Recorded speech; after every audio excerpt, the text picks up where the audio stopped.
तो जी सबसे पहले जो है हम थ्रेडिंग पर क्लास मैं आप लोगों को दूंगी, क्योंकि ब्यूटिशियन के कोर्स में सबसे पहली क्लास थ्रेडिंग पर होती है। तो जी सबसे पहले जो है, थ्रेडिंग क्या चीज़ है? थ्रेडिंग एक ऐसा अमल है जिससे चेहरे, टांगों और के गैर ज़रूरी बाल साफ़ किए जाते हैं। ये एक आर्ज़री और टेम्परेरी तरीका होता है थ्रेडिंग, जिससे हम लोग बाल साफ़ करते हैं। आईब्रोज़ इससे के बाल इससे साफ़ किए जाते हैं, अपर लिप के बाल साफ़ किए जाते हैं, और थ्रेडिंग करने के कोई भी नुकसानात नहीं है कि आप लोगों को लगे कि हम थ्रेडिंग कर रहे हैं तो हमारा फेस ख़राब हो जाएगा। ये हो गई थ्रेडिंग की डेफिनेशन कि थ्रेडिंग होती क्या चीज़ है। उसके बाद नेक्स्ट पॉइंट जो आता है कि थ्रेडिंग कितने तरीकों से की जाती है या थ्रेडिंग कितने एग्जाम्स होती हैं, तो उसकी दो किस्में होती हैं, एक टेम्परेरी है और दूसरी जो है परमानेंट है। ठीक हो गया, यहाँ तक आपको पॉइंट्स उम्मीद करती हूँ बहुत ही क्लियर समझ आ जाएंगे। थ्रेडिंग जिस्म के किन हिस्सों पर की जाती है?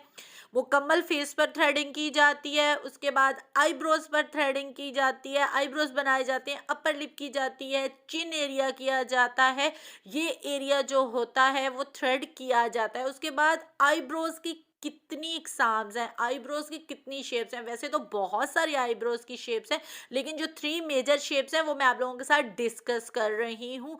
ये सामने आपको नज़र भी आ रहा होगा कि मैंने एक आईब्रो की जो शेप है वो ड्रॉ करके रखी हुई है। मेरी ड्राइंग पर आप लोगों ने नहीं जाना, आप लोगों ने इस लेक्चर को अच्छे तरीके से नोट करना है और अपने पास सेव कर लेना है। जब भी किसी क्लाइंट की आप लोग प्रैक्टिकल वर्क करने लगेंगे तो ये पॉइंट अगर आपके माइंड में होंगे तो आपके लिए बहुत ही फायदा होगा।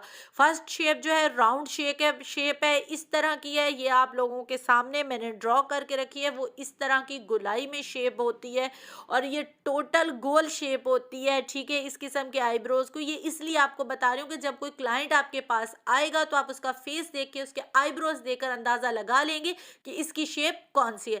स्ट्रेट शेप बोल सकते हैं, फ्लैट शेप बोल सकते हैं, ये बिल्कुल सीधी आईब्रो होती है। उसकी भी स्केच मैंने ड्रॉ करके रखा हुआ है, वो सेम एज इट इज इस शेप में होती है। ये स्ट्रेट आईब्रो कहलाती हैं। ठीक है, अगर आप लोगों के पास कोई क्लाइंट आता है उसकी आईब्रोज शेप आप लोग देख लेंगे जो नेचुरल शेप है, तो आपको जो है उसकी आईब्रोज बनाने में बहुत ही आसानी होगी। ये मेरी टीचर ने जिस तरीके से मुझे सिखाया है उस तरीके से मैं आप लोगों के साथ आगे शेयर कर रही हूँ। थर्ड जो है आर्च शेप होती है, ये थोड़ी पहाड़ी की तरह होती है। इसकी जो